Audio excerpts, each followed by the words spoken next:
Imagine this. You're sitting in a room full of people. The conversation flows with laughter, small talk, and surface-level exchanges. Nothing seems out of place. And yet, something inside you begins to twist, not because of what's being said, but because of what's not. You can feel the unspoken insecurities behind the jokes. You sense the performance in someone's smile. You notice the avoidance in someone else's silence.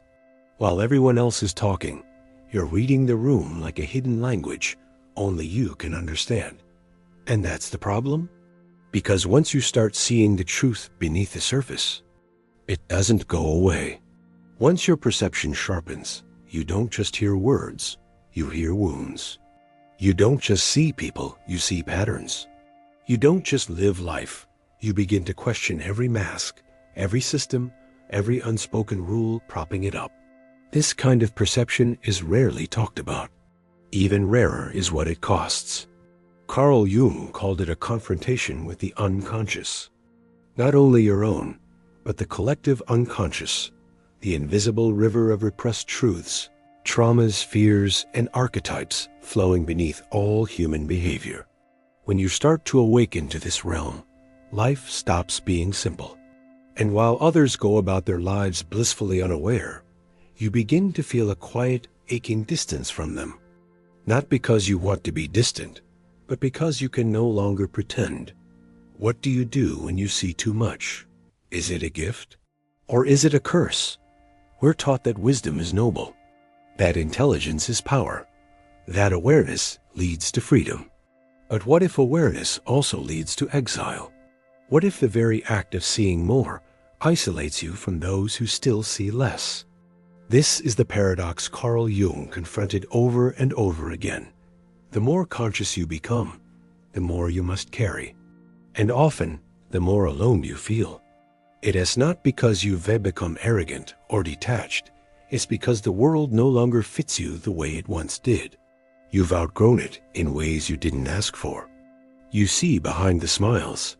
You notice the manipulation cloaked in kindness. You recognize the ego hiding behind ambition. You begin to feel like an outsider to the very structures that once made you feel safe. Society, relationships, routines, they begin to feel thin, fragile, almost false. You try to go back. You try to unsee, but you can't. And here is the part no one prepares you for. No one claps for you when you reach this level of perception. There's no reward. In fact, there's often rejection. You may find yourself misunderstood, dismissed, even labeled as too sensitive, too intense, or too complicated. But maybe you're none of those things. Maybe you just see. Maybe you see the games people play to avoid themselves. Maybe you see the generational trauma passed down like heirlooms. Maybe you feel the aching emptiness behind society's obsession with productivity, distraction, and noise. Maybe you're not broken, just awake in a world that's still dreaming. So what now? If you can't go back, and the world doesn't quite meet you where you are, how do you keep living with this burden of vision? Jung believed that loneliness wasn't the absence of people, it was the absence of understanding. And those who perceive deeply, who sense archetypes in everyday life, who feel the psychic wounds of others as if they were their own, live in a kind of exile, not from society, but from its illusions. But within this exile, there may also be power. Could it be that this very loneliness, the byproduct of inner expansion, isn't a flaw, but a rite of passage? That feeling separate is not the end of something, but the beginning of something deeper? What if this seeing too much is not a burden to be cured, but a threshold to be crossed? And if so, what lies on the other side? That's the question we must now explore. Because to see too much is not the end of belonging. It's the beginning of becoming. Let's go deeper. To understand the loneliness that comes from seeing too much, we must first understand what it is we really seeing, and why most people spend their entire lives looking away from it. Carl Jung wrote that people will do anything, no matter how absurd, to avoid facing their own souls. This avoidance, according to him, is not laziness or weakness. It is a defense mechanism against being overwhelmed by the unconscious. The unconscious mind, as Jung saw it, is not just a storage space of forgotten memories or repressed trauma. It's a living, breathing realm beneath consciousness, filled with instincts, archetypes, shadows, and spiritual patterns. Most of what shapes a person's life lies buried there unseen, but constantly influencing behavior, desire, fear, and belief. Now imagine someone begins to see into that realm, not just their own unconscious, but the collective one. They start to recognize the shadow in themselves and others, the envy hidden behind virtue, the rage behind passivity, the fear behind perfectionism. They see the childhood wounds behind adult masks, the archetypal battles playing out in mundane routines. They begin to grasp the tragic repetition of humanity, how the same traumas, same lies, same cycles echo through generations. And here is the hidden problem. To see clearly is to feel deeply. Because once you see, you can't help but care. You don't just observe pain, you carry it. You don't just understand fear, you feel it in your bones. This is what makes deep intelligence so heavy. It is not intellectual superiority, but existential responsibility. Schopenhauer described this in terms of suffering. He believed that the more a person understands life, the more they suffer. That intelligence doesn't liberate, it intensifies. Because the more you comprehend the nature of things, the more futile, tragic, and absurd the world often appears. Aldous Huxley echoed this when he wrote that the more powerful and original a mind, the more it will incline toward the religion of solitude. Jung added a critical layer to this. It is not enough to see the truth, you must integrate it. And integration is excruciating. Why? Because the ego resists. It clings to illusions of control, identity, and meaning. It does not want to admit that it is not the master of the house, that the real drivers of human life lie in the unconscious. So when you begin to wake up, the ego fights back through anxiety, depression, projection, distraction, or denial. This creates an inner war between the part of you that wants to evolve and the part of you that wants to survive unchanged. Jung saw this clearly in his patients and in himself. He once said that enlightenment is not imagining figures of light, but making the darkness conscious. This is not poetic metaphor. It's psychological surgery. It is looking at your need for validation and asking, whose love did I not receive? It is seeing your people-pleasing as a mask for shame. It is realizing that your deepest fear is not of failure, but of being truly seen. And when you begin to do this, something strange happens. You begin to sense who else hasn't done it. You notice people speaking from their wounds rather than their wisdom. You watch them blame the world instead of meeting their shadow. You feel the unconscious desperation in their jokes, their careers, even their relationships. You want to connect with them, but how can you when their very identity is constructed on what you've already dismantled?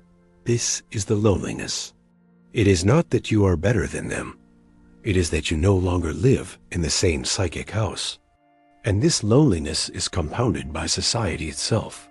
Our modern world does not reward depth. It rewards speed. It rewards certainty, simplicity, performance. A Jungian who walks into a room sees archetypes clashing, projections bouncing, and shadow material everywhere. But the room only wants to hear, "How are you?" "I'm fine. Great weather today." You are fluent in a language no one else is speaking.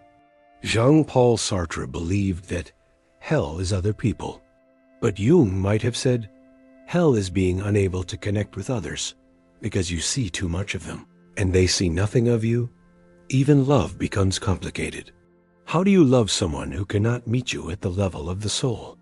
How do you explain that what you long for is not romance, but resonance? That what you crave is not attention, but a mirrored recognition of your inner world? This is why those who see too much often retreat. They are not running from the world. They are recalibrating their relationship to it. They are learning how to carry their vision without being crushed by it. They are trying to find meaning in a world that seems to prefer numbness. But this exile, this retreat, is not the end. It is, in Jungian terms, a necessary descent, a phase of individuation, the painful separation from the collective in order to become your true self. Because there is something waiting on the other side of this seeing, a kind of clarity, sovereignty, and wholeness that can only be born when illusion dies. But to reach it, you must first walk alone. You must first see everything fall apart. Only then can something real begin. Let's now explore what happens when this loneliness is not understood or integrated. What happens when you try to live in the world with this vision, but the world does not see you back? Because the cost of seeing too much doesn't stop at perception. It reshapes your entire existence. There is a specific kind of silence that follows a psychological awakening. It's not the silence of peace, it's the silence of distance. Not because you've moved away from the world, but because the world, without knowing it, has moved away from you. Once you've begun to see beneath the surface of things, once the curtain of illusion is pulled back, you can go back to small talk, artificial ambition, or performative connection. You begin to feel like a foreigner in familiar places. And this estrangement isn't just social, it's existential. You may find yourself walking through your old life like a ghost present, but no longer in it. You laugh at the right moments, respond politely, go through the motions. But inside, something else is happening. You're analyzing, feeling, sensing, holding back truths that no one asked for, but you can no longer ignore. The unseen consequence of seeing too much is this: you lose the ability to belong the way you used to. Because belonging, for most people, is based on shared blind spots, shared beliefs, shared illusions. When you start to deconstruct those things, your connections begin to shift. Some people quietly pull away, others become defensive. And most simply don't understand what changed, because to them, nothing did. But you changed. Your gaze deepened. Your questions became heavier. You stopped pretending. You stopped needing approval. And people notice even if they can't name it. This can make you feel like an alien in your own story. You look at your friends and wonder, do they see what I see? You talk to your family and feel the invisible weight of generational wounds. You go to work and notice how many people are operating like machines, disconnected, numb, lost in roles that slowly kill them. You walk through crowds and sense the collective anxiety pulsing beneath their polished exteriors. You can't unsee it. And with this deep seeing comes deep feeling. Because consciousness is not sterile, it's emotional. The more clearly you see the world, the more profoundly you feel its suffering. And not just globally, but intimately. You feel the grief in someone's eyes as they smile. You feel the fear behind someone's certainty. You feel the heartbreak of lives unlived, of dreams abandoned, of people pretending to be what the world asked of them. This makes you empathetic, but it also makes you vulnerable. Because now, you're exposed to the raw nerve of reality. And it can hurt. Carl Jung understood this well. He wrote about the wounded healer, those who, by confronting their own shadow and suffering, become capable of helping others. But what he didn't romanticize was the pain of that process. The loneliness, the disorientation, the psychic fatigue that comes from holding truth in a world built on denial. If you're not careful, this seeing can turn into cynicism. You start to feel contempt for the unconscious masses. You feel disconnected from the pulse of normal life. You begin to believe that no one else can understand you, and that isolation calcifies into bitterness. This is a trap. Because just as there's danger in blindness, there's also danger in clarity without compassion. If you see too much and shut down, your vision becomes sterile. But if you allow your seeing to open your heart instead of harden it, You can carry your insight with grace instead of grief. Still, there are other risks. You may begin to question the meaning of it all. You may go through what existentialists call the void, a psychological space where nothing feels real or worthwhile. Jean-Paul Sartre, in his novel Nausea, described this as the moment when reality becomes unbearable because it's seen too clearly, where even your own hand feels strange, foreign, unanchored from purpose. This is more common than we think, especially for those with deep perception, because the illusion of certainty is gone. And now you are left with questions, real ones. Not surface-level queries like, what should I do with my life? But soul-level ones like, what am I really? Why do I suffer so deeply? And can I live a meaningful life knowing what I know now? This stage where perception collides with meaninglessness is where many get stuck. They try to numb it, escape it, distract themselves with achievement, relationships, or spiritual bypassing. But that won't work, because once your eyes are open, pretending only intensifies the pain. There is one more hidden cost. You may begin to long for ignorance. There's a part of you that wishes you didn't see so much, that you could just enjoy the party, laugh at the memes, chase the job, join the crowd, that you could slip back into the matrix and forget the taste of truth. But you can't. And that realization that the old you is truly gone is another kind of death. But in Jung's eyes, this is exactly what must happen. Because death is not the end, it is the precondition for rebirth. This collapse, this alienation, this ache, it's not a malfunction. It's initiation. You are being deconstructed so that something real can emerge. A new self, a new path, a new way of being in the world, not as someone who avoids truth, but as someone who carries it, with humility, with strength, and maybe, eventually, with others who see it too. But first, you must make a choice. You've seen too much to go back, but will you move forward? Can you use this seeing not to isolate, but to awaken? That's what we'll explore next. Because the moment you stop fighting the pain of seeing is the moment you begin to see what it was always trying to show you. Imagine standing at the edge of your old identity, everything you once believed, once needed, once pretended to be dangling behind you like a skin you've outgrown. You've seen too much to return, yet you don't know how to move forward without carrying the weight of it all. This is the threshold where most people retreat. They choose numbness over depth, comfort over transformation, performance over presence. But if you're still here, still reading, still asking, it means something in you refuses to go blind again. So the question becomes, how do you live in the world once you've seen its illusion? How do you rebel not through escape, but through integration? Carl Jung would say, you must become whole. This is the rebellion. Because in a world addicted to fragmentation, to roles, labels, masks, and metrics, wholeness is radical. Most people live in pieces, a version of themselves for work, for family, for love, for survival. But wholeness asks you to gather those fragments, not to fix them, but to own them. This is not self-improvement. It's self-confrontation. The rebellion begins when you stop trying to be good and start trying to be real. It begins when you stop shrinking your truth to fit into rooms that were never built for you. It begins when you choose solitude over noise, silence over distraction, and depth over performance. But this isn't just poetic, it's practical. Here's how rebellion takes shape in real life. You stop arguing with people who are committed to misunderstanding you. You stop chasing approval from systems designed to exploit your insecurity.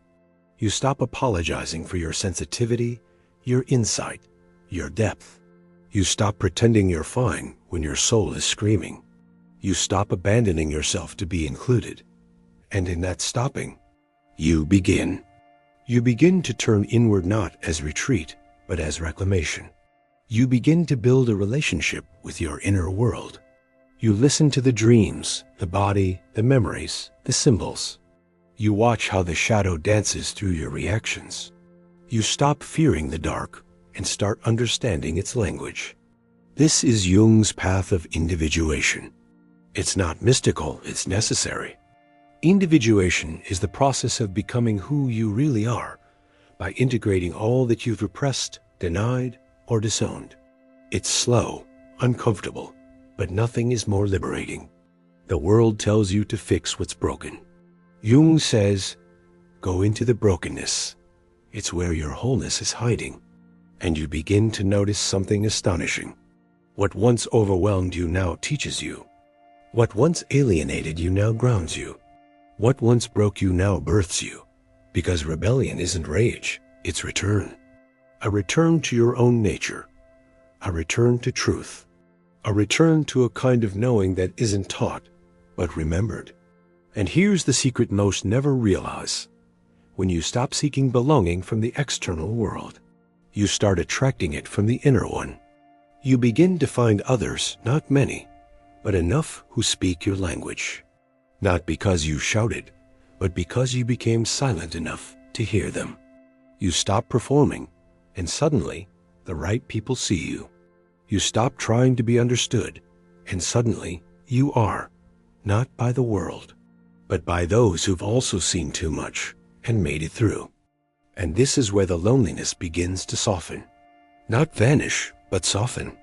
You realize that your solitude wasn't a curse. It was a passage, a rite of transition. And now, on the other side of it, you carry something sacred, perspective.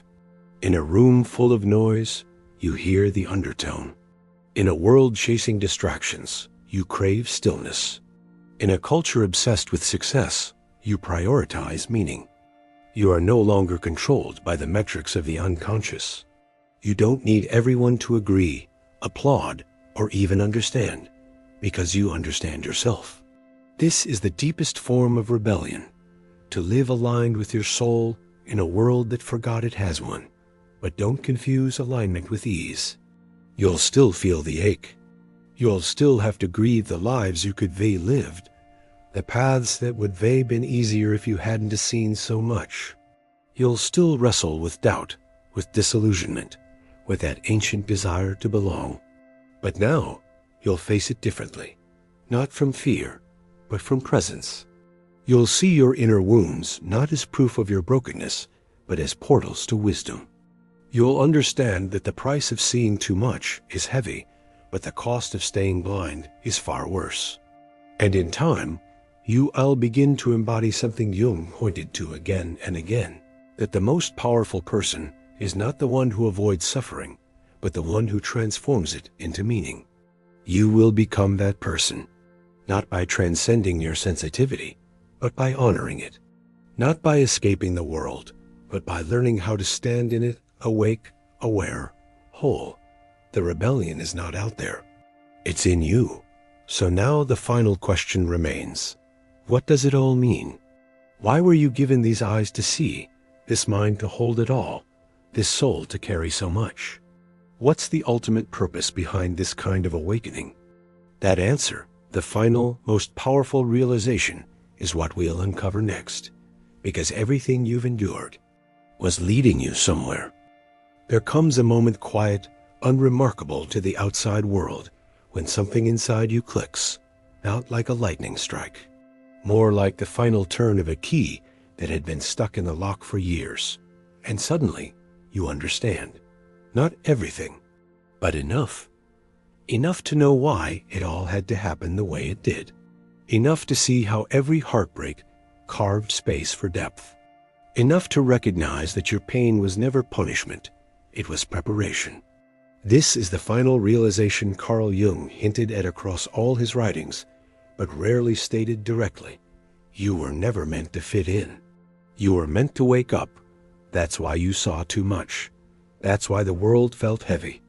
That's why your mind never stopped questioning and your heart never stopped aching. You were designed for depth in a culture built on surfaces. You were born for meaning in an era addicted to distraction. You were made to see, not just with your eyes, but with your whole being. And for most of your life, you thought this was a problem, a curse, a burden that made everything harder. But now you see the truth. Your sensitivity was your signal. Your solitude was your sanctuary. Your seeing was your gift.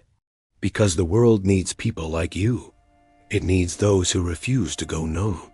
Those who won't lie to themselves just to make others comfortable. Those who carry the weight of awareness and turn it into something beautiful. You are not broken. You are awake. And yes, awakening hurts. Yes, it isolates. Yes, it strips away all your illusions until you are left naked in the mirror of your own soul. But it also frees you from the need to be liked, from the compulsion to perform, from the prison of pretending. You no longer chase happiness, you build wholeness. You no longer ask, how do I escape this pain? Instead, you ask, what is this pain trying to teach me? And this shift is the beginning of wisdom. Because life doesn't become easier after awakening, but it becomes truer. And in that truth, you find something far greater than comfort. You find peace. Not the peace of having no problems, but the peace of knowing who you are, even in the middle of them. Carl Jung called this the path of individuation. But it is more than a theory. It is a fire. And you walked through it. You burned through illusion, through conformity, through inherited narratives that were never yours. And what remains is someone real, someone raw, someone ready to live not from fear, but from essence. And now you see the others. You notice them in bookstores, walking slowly through philosophy sections. You hear them in podcasts, voices trembling with truth. You feel them in silent glances and those who also carry depth like a quiet rebellion. You are not alone anymore. You never were. But you had to be alone first so that you could come home to yourself. Not the self others told you to be. Not the self you constructed to survive. But the true self whole, conscious, aligned. And from here, everything changes. Relationships become sacred, or they dissolve. Work becomes purposeful, or it becomes impossible. Your time becomes holy, your attention a form of love. You stop trying to control life and start listening to it. Because now you understand. Life was never supposed to make perfect sense. It was supposed to awaken you. And now that you are awake, the question shifts from why am I like this to what am I here to do with it? Because you do have something to offer. Not in spite of your depth, but because of it. Not despite the weight you carry, but because you know how to carry it. You have perspective, clarity, integrity, vision. You have insight forged through solitude and meaning born from chaos. You are the kind of person this world quietly depends on. Not to save it, but to see it, to feel it, to remind others of what's real. And so, the final truth, the one Jung always led us toward, is this: your pain is not meaningless. Your loneliness is not a flaw. Your depth is not your downfall. They are the signs of awakening, the scars of becoming, the symbols of your return to something ancient, eternal, and absolutely necessary. So now, you no longer apologize for who you are. You no longer shrink your seeing. You walk forward, not as someone who needs to be fixed, but as someone who is finally, fully home in themselves. And in a world obsessed with the shallow, that might be the most radical act of all. If this journey stirred something deep within you, honor it. Share it. Revisit it. Because what you've just read isn't entertainment. It's a mirror. And some mirrors don't reflect who you were. They reveal who you were always meant to become. If this spoke to something deep inside you, don't let it fade. Subscribe for more soul-shifting insights. And if this resonated, like the video so others can find it too.